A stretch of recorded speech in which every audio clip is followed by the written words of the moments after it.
Hoy tenemos el tema, la iglesia. La iglesia que es la literal, de esa vamos a hablar.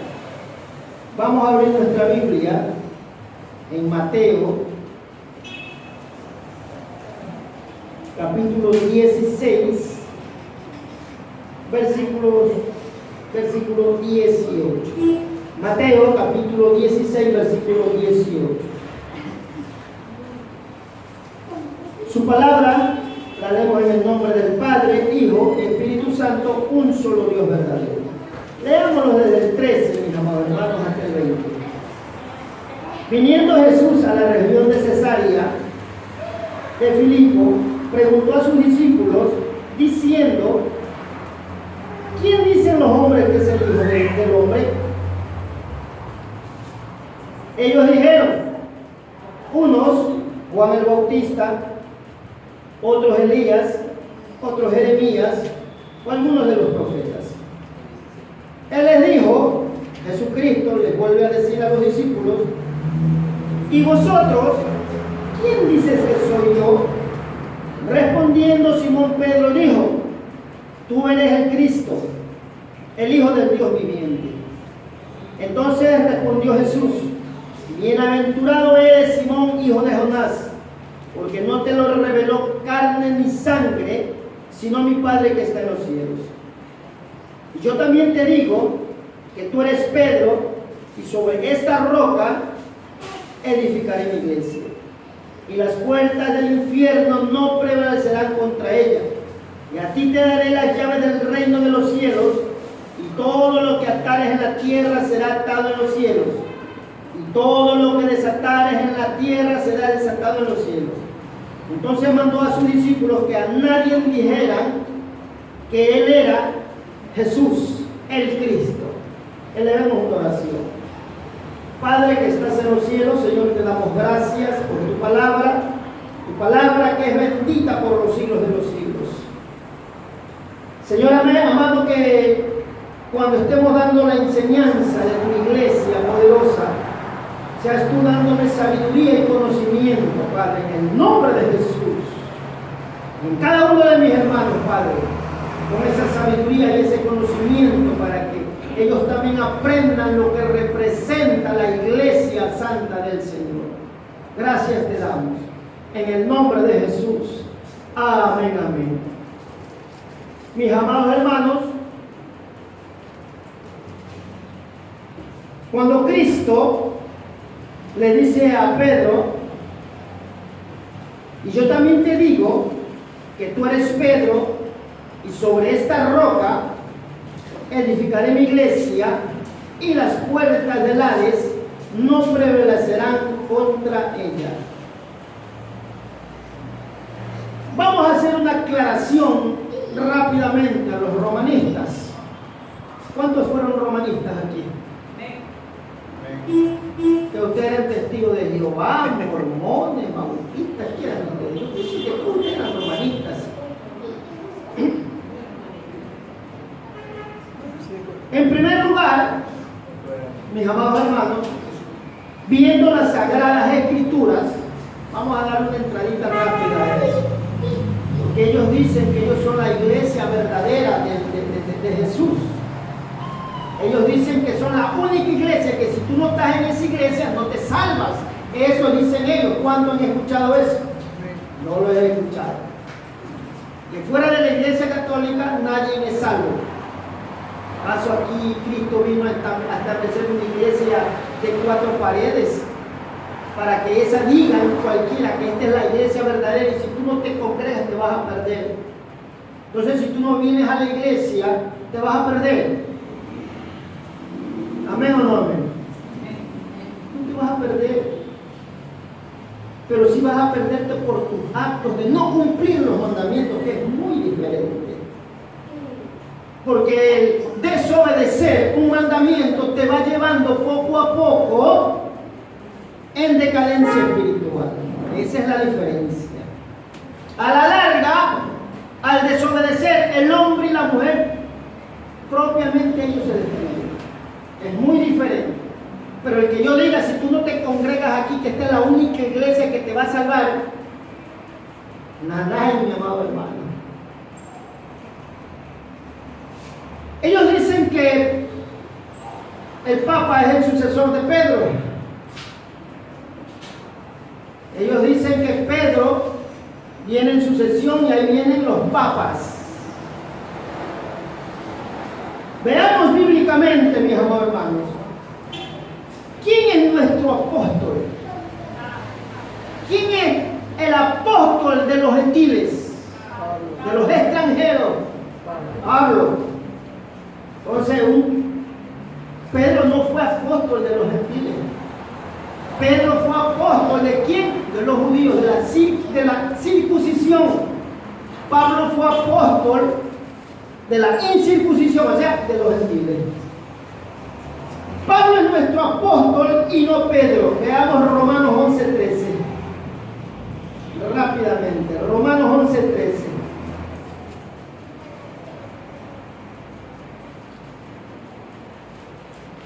Porque a vosotros hablo gentiles, hablando Pablo, por cuanto yo soy apóstol a los gentiles y honro mi ministerio. Eso habla Pablo. Dios mismo le dio ese ministerio para que Pablo vaya a los gentiles. Entonces, Él es nuestro apóstol. A Él es que nosotros, hermanos, llegamos a conocer el Evangelio de la gracia. Por Pablo, porque Pedro se dedicó a predicar entre los judíos. Pablo se fue, salió de Jerusalén y se fue al pueblo pagano, al pueblo pecador, al pueblo que los judíos tenían como inmundos. A eso Dios le mandó a Pablo. Entonces Pablo es el apóstol nuestro. Él sí es. El Papa no lo es. Pablo sí es nuestro apóstol. Y Pablo no dejó sucesores. Dejó escrita la palabra por medio de la inspiración del Espíritu Santo, que es muy diferente. Por eso es que conocemos quién es nuestro apóstol. Y ahí usted puede seguir viendo en Gálatas 1:15, 16, en 2 de Timoteo capítulo 1 al 11 y Gálatas capítulo 2 versículo 2, donde Pablo, Dios lo declara apóstol de los gentiles. Miren lo que pasa, mis amados hermanos, en Gálatas capítulo 2 versículo 6.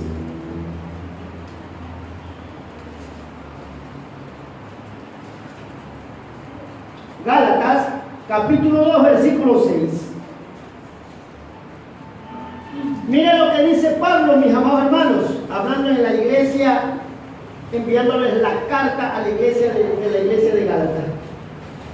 Pero de los que tenían reputación de ser algo, está hablando de Pedro, de Juan.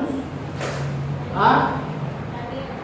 Pero de los que tenían reputación de ser algo, lo que hayan sido en otro tiempo, nada me importa. Pablo le está hablando a quién? Según a Pedro.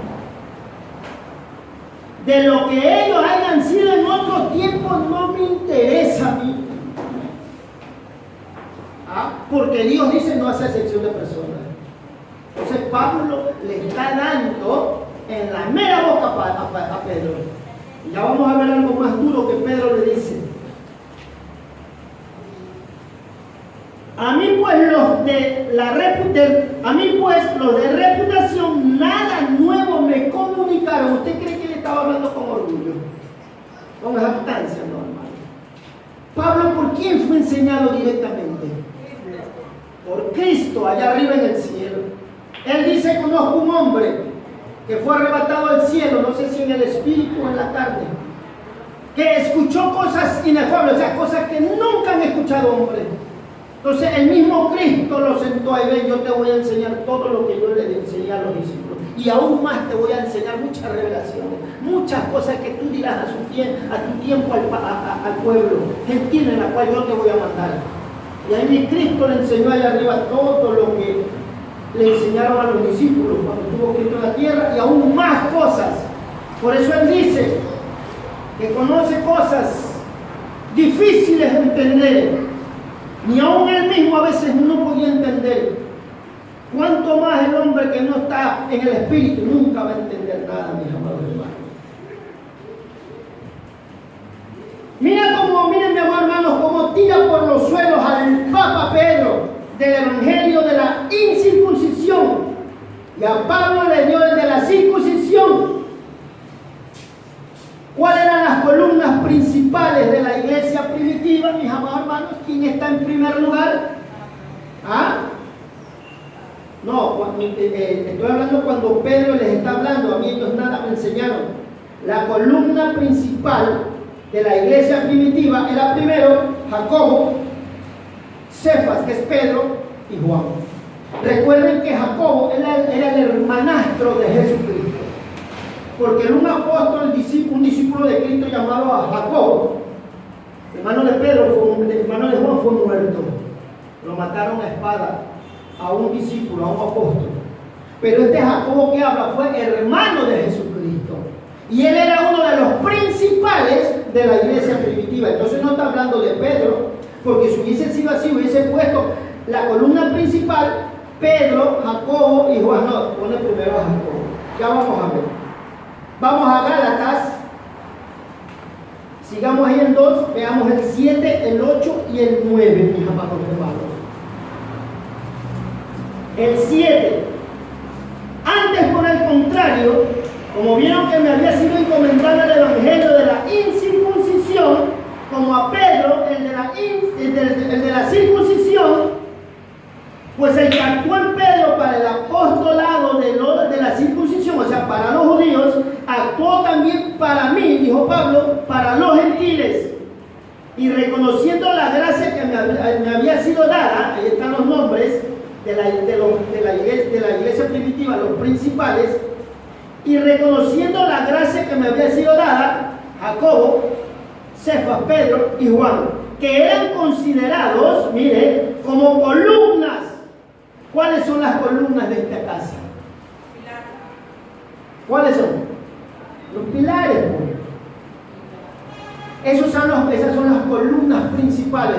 Entonces en la iglesia primitiva, mis amados hermanos, había un líder.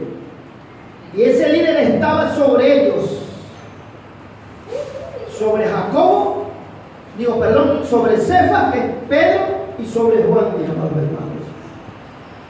Y reconociendo la gracia que me había sido dada, Jacobo, Cefas y Juan, que eran considerados como columnas, nos dieron a mí y a Bernabé la diestra de señal de compañerismo para que nosotros fuéramos a los gentiles y ellos a la circuncisión. O sea, Jacobo, Pedro, Juan fueron a los judíos. O sea, fueron a evangelizar a los judíos, aún a los judíos fuera de la patria donde estaban en Jerusalén.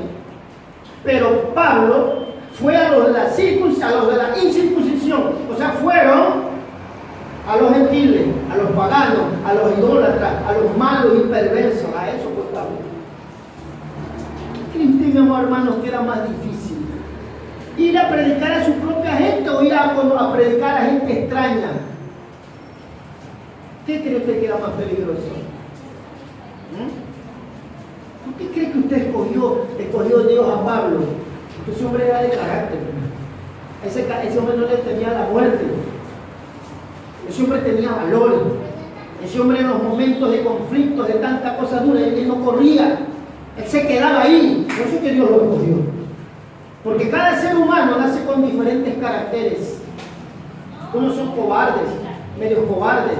Otros son valientes, otros son medios valientes. ¿Ah? Y Dios los toma con propósito. Entonces vio Dios en este hombre un carácter fuerte, un carácter que no le tenía miedo a la muerte. Lo tomó. Ven acá que tú me vas a servir. Yo te voy a mandar a lo más duro que haya en el extranjero, a los paganos. ¿Ah? Tremendo tratar con esos idólatras allá. Pero Pablo fue escogido como apóstol de nosotros. Él es nuestro apóstol. Él es nuestro apóstol. Pablo, mis amados hermanos. Entonces,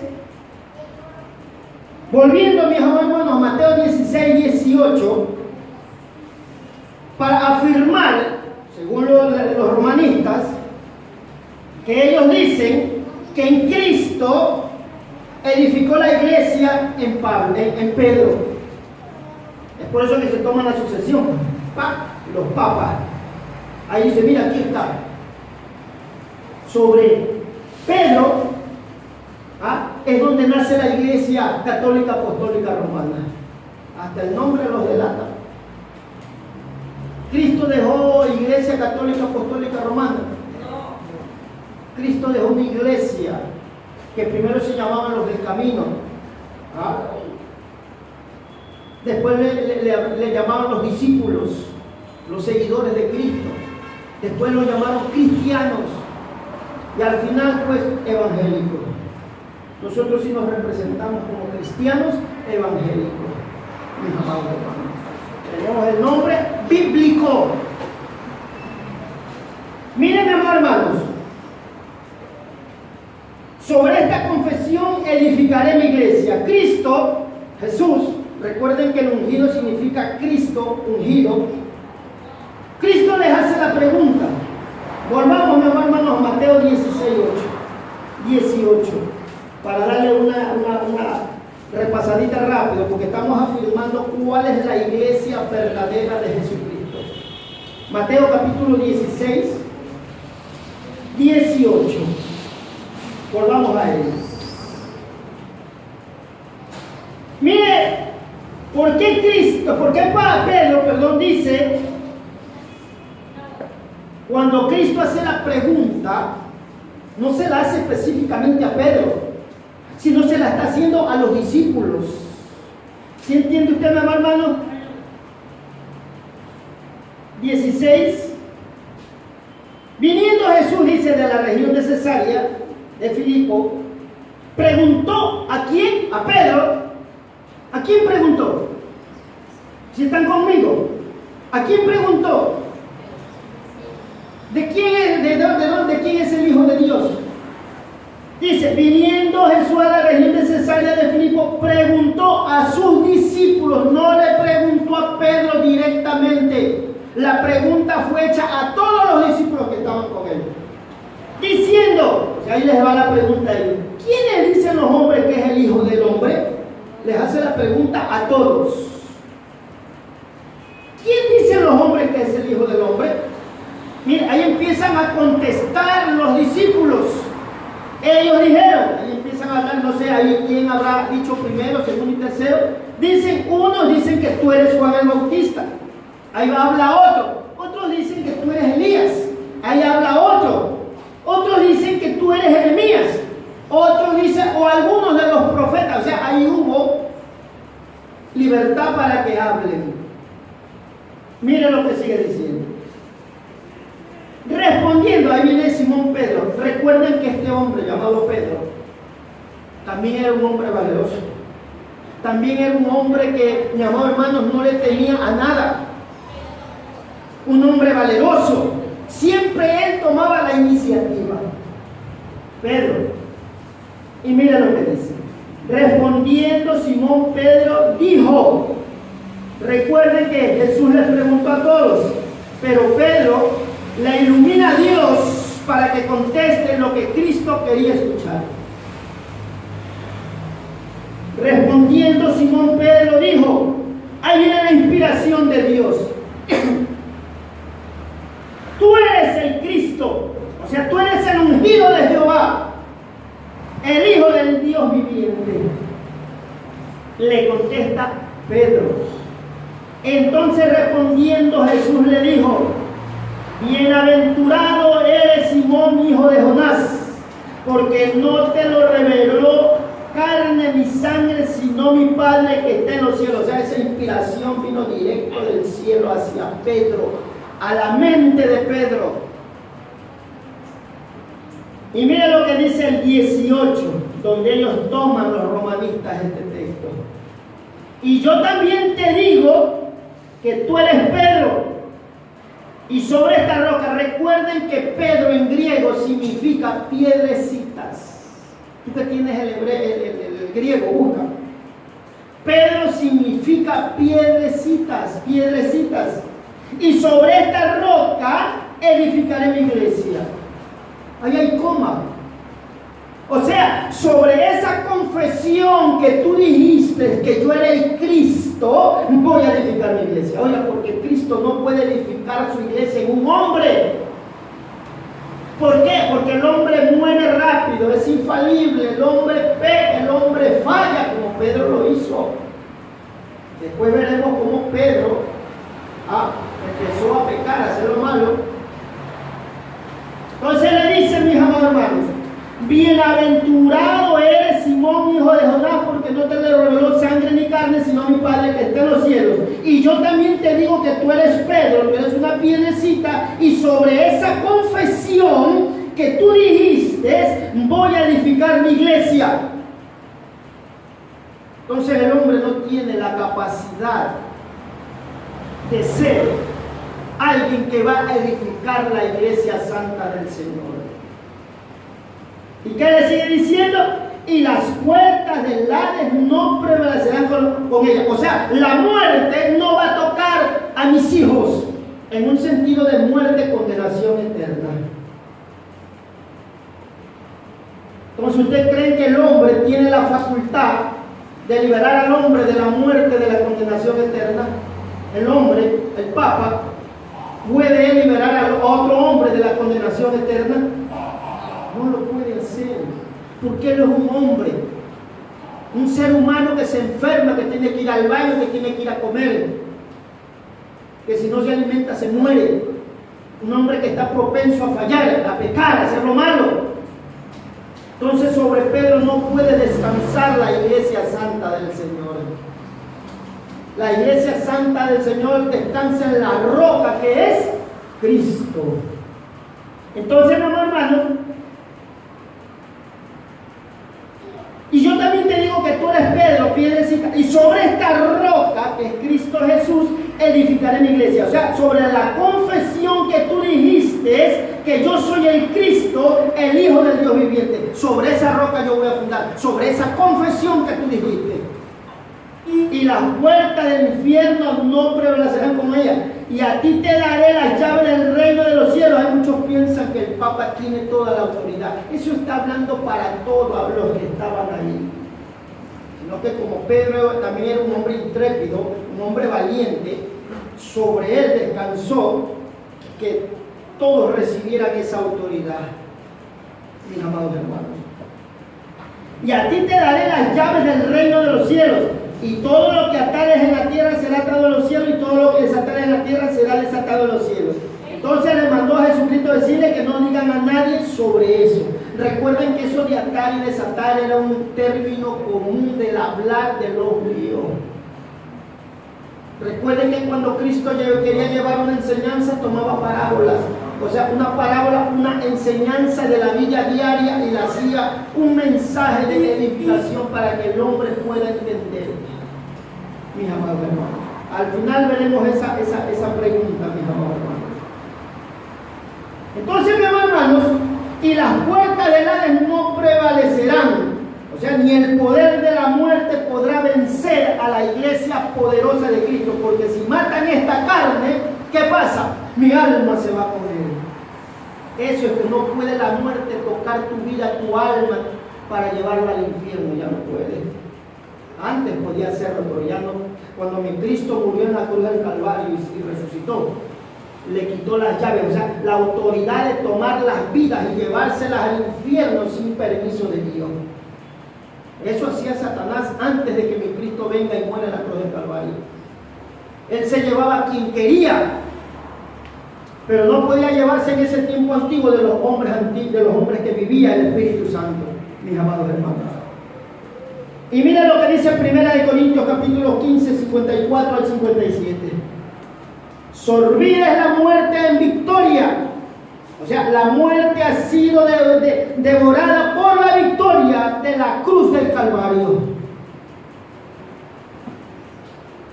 Y mira lo que dice, sigamos viendo lo que vimos en antes. Y a ti te daré las llaves del reino de los cielos. Mateo 16, 19.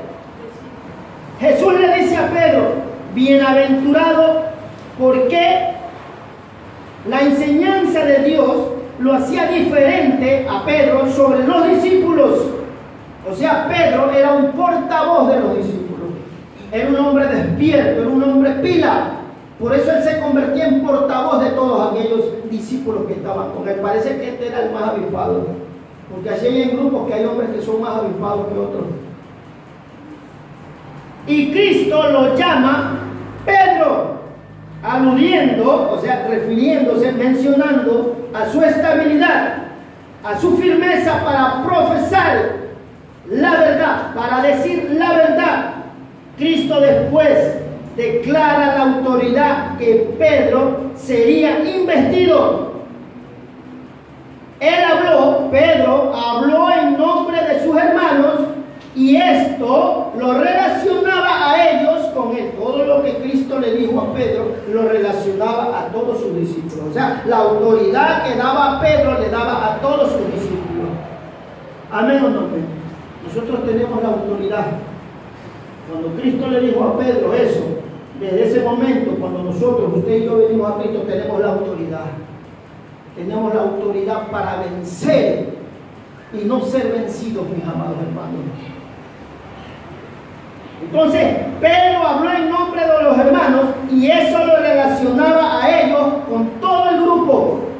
Solo Cristo perdona los pecados. Colosenses 2:13. Y eso, ahí vamos, el de atar y desatar. Y eso de atar y desatar, vayamos al lenguaje común que tenían los judíos. Eso era un lenguaje común de atar y desatar de ese tiempo que estaba en boca de muchos de ellos.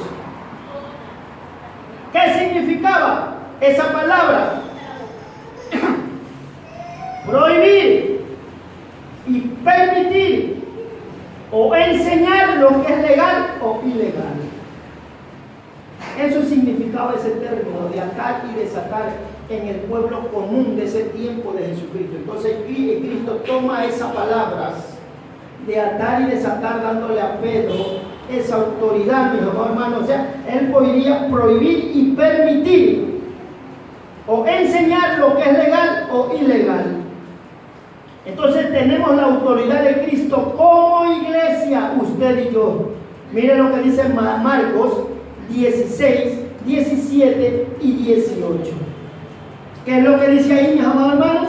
Y estas señales seguirán a los que creen en ¿quién? En Jesucristo, no en el Papa, sino en Jesucristo. A los que creen en mi nombre. Miren lo que dice, en mi nombre. ¿En qué nombre? En la roca que es Cristo Jesús. Echarán fuera demonios, hablarán nuevas lenguas, tomarán en las manos serpientes, y si tomaren cosas mortíferas, no les hará daño. Sobre los enfermos pondrán las manos y sanarán. Esa es, mi amado hermanos, la autoridad que tiene desde Pedro a todos los discípulos, a todos aquellos que tienen un encuentro personal con él. Entonces todos tenemos la autoridad. Él nos dio la autoridad para hacer todo lo que dice Marcos 16, 17.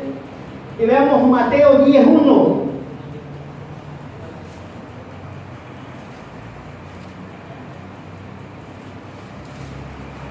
Ahí vemos en acción esa autoridad que Cristo empezó a darle a los discípulos.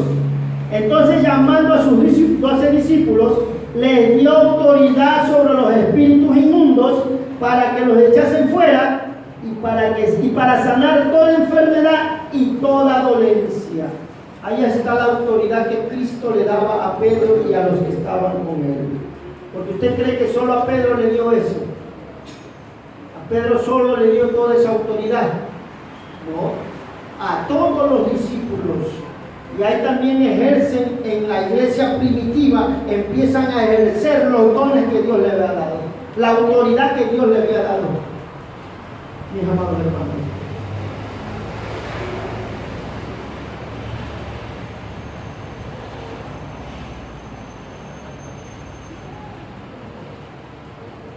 Y Jesús le dice a Pedro, bienaventurado, Mateo 16, 17.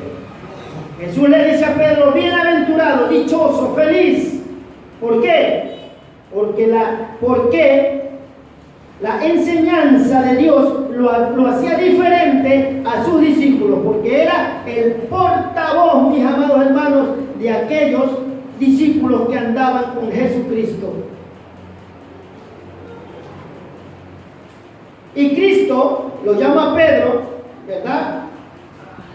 Porque era un hombre decidido, mis amados hermanos. Vamos a ver, mis amados hermanos, la iglesia literal. Entonces vemos que Pedro, sucesor según de Pedro, los papas, ellos no son, mis amados hermanos, los llamados a ser autoridad de la iglesia sobre el mundo. Ellos ejercen autoridad con violencia. Dice un dicho que escuché muchos años atrás cuando yo me convertí la primera vez, que cuando ellos están en minoría, son ovejitas, son mansos, no hacen nada cuando están en minoría, pero cuando están en mayoría, destrozan, hacen mal, matan, asesinan. Así es los romanistas.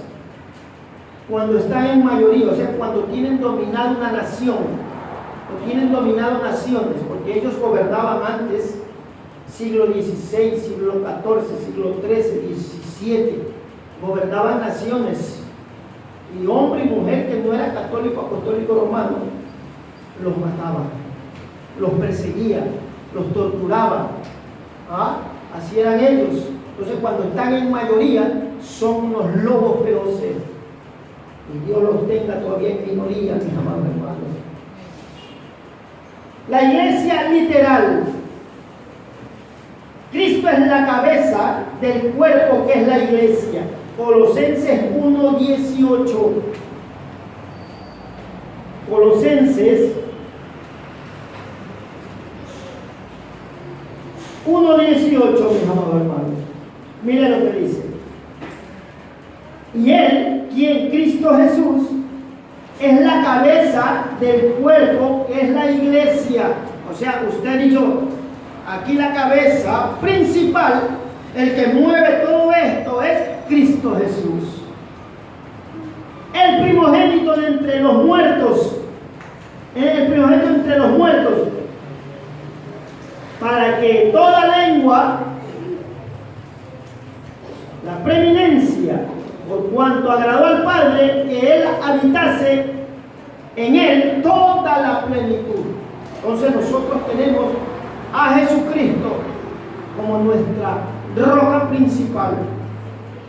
Él es nuestro guiador, Él es nuestro sustentador, Él es el que hace lo que tiene que hacer en nuestra vida y ningún hombre lo va a hacer, mis amados hermanos. La casa de Dios o la familia de Dios es la iglesia viviente. 1 Timoteo 3:15. 1 Timoteo 3:15. Miren lo que dice.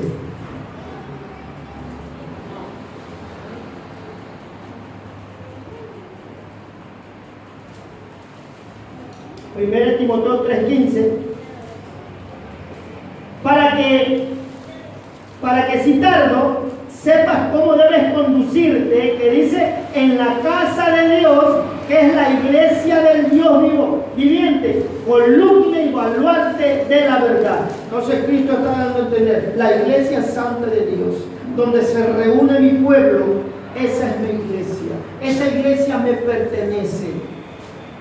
A esa iglesia que está en esa iglesia, es la iglesia verdadera, es la que yo voy a venir a ver, mis amados hermanos. Entonces la casa de Dios es la iglesia del Dios viviente, columna y baluarte, o sea, un lugar fortificado para protegerse, para protección, para defensa, el cual sostiene y defiende la verdad aquí en la iglesia, por medio de las enseñanzas. Nosotros defendemos la verdad porque somos hombres baluartes de Dios.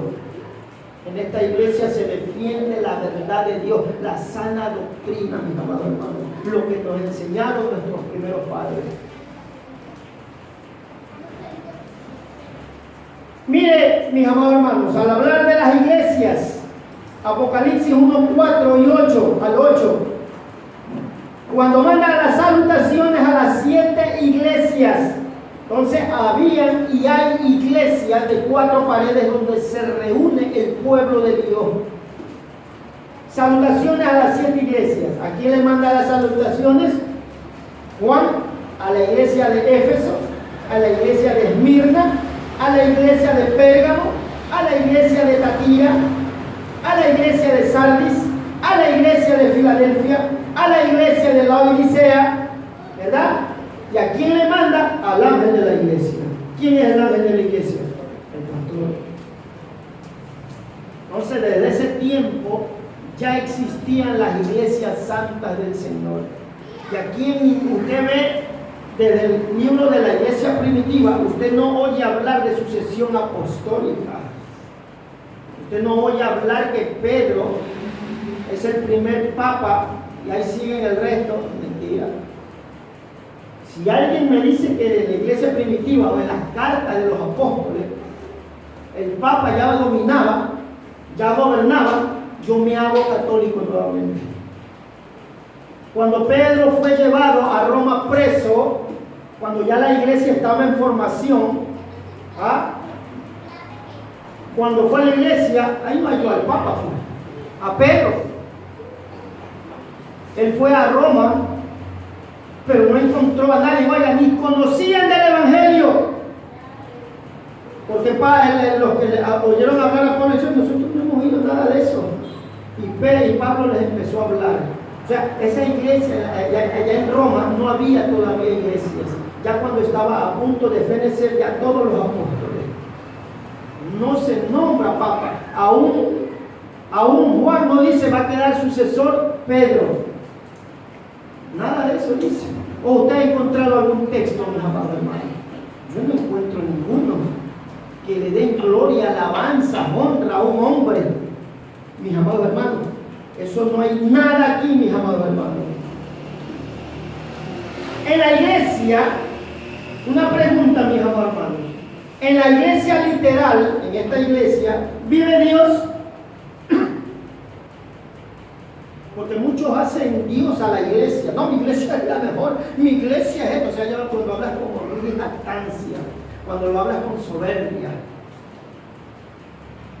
En las iglesias, ¿vive Dios?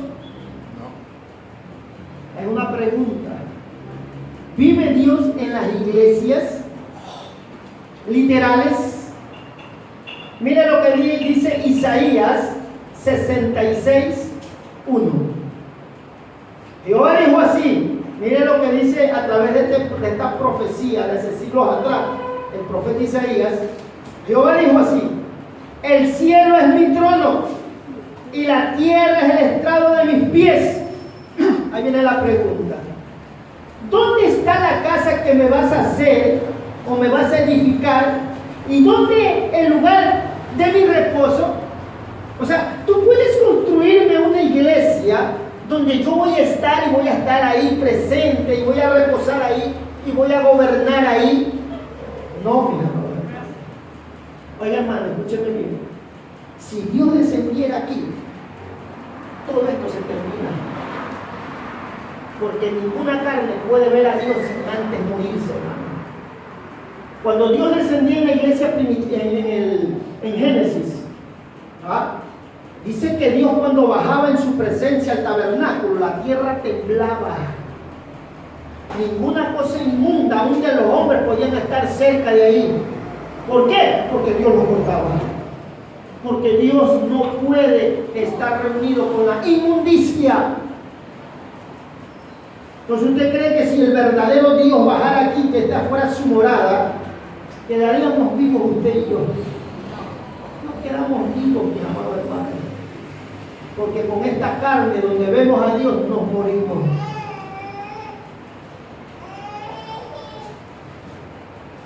Si bien el Altísimo, en Hechos 7, 48, 49, 50, si bien el Altísimo, miren lo que dice, no habita en templos hechos de mano, como dice el profeta.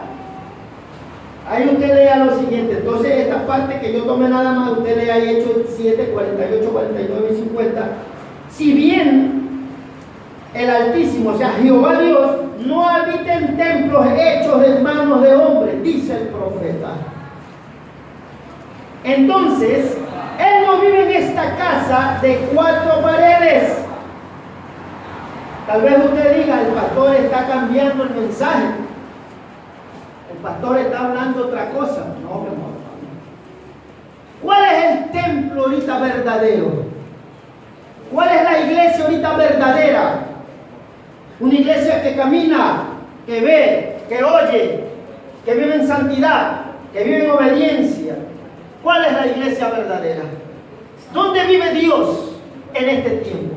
¿En la iglesia literal o en la iglesia que es este pueblo? En nosotros. Él vive en nosotros. Estas 4 paredes, ¿sabe para qué sirve? Viendo la iglesia primitiva, para que sea identificada la iglesia del Señor, es cuando tienen amor y unidad. Eso también lo vamos a ver después.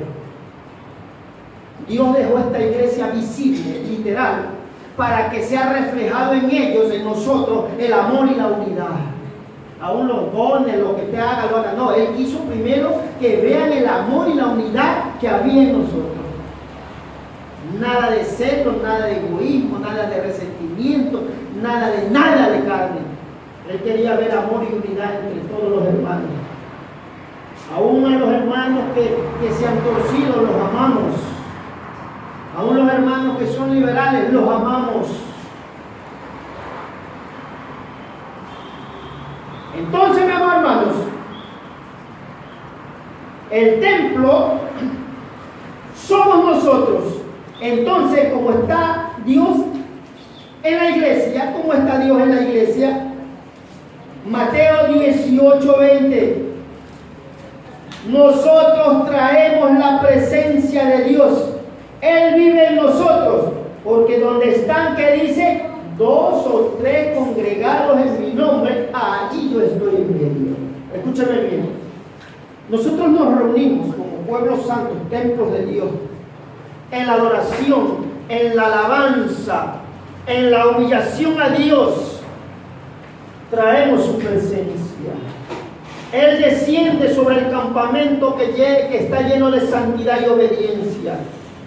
Ahí por eso es que nosotros, cuando Él desciende en su presencia, se enciende nuestro espíritu en nosotros y empieza a ver un gozo, una felicidad, algo precioso que pasa en nuestras vidas. Muchos cuando vienen a la iglesia dicen, no se siente nadie en esa iglesia, está seca. No, el seco y tibio eres tú. ¿Se ha visto usted eso? ¿Se ha escuchado usted eso? Esa iglesia no se siente nadie, eres tú mismo, porque tú eres la iglesia, tú eres el que tienes que estar encendido. Entonces, si tú estás encendido, tú vienes y empiezas a encender a esos carnales, a esos tibios, con la presencia de Dios en ti. Enciende un carbón a otro carbón.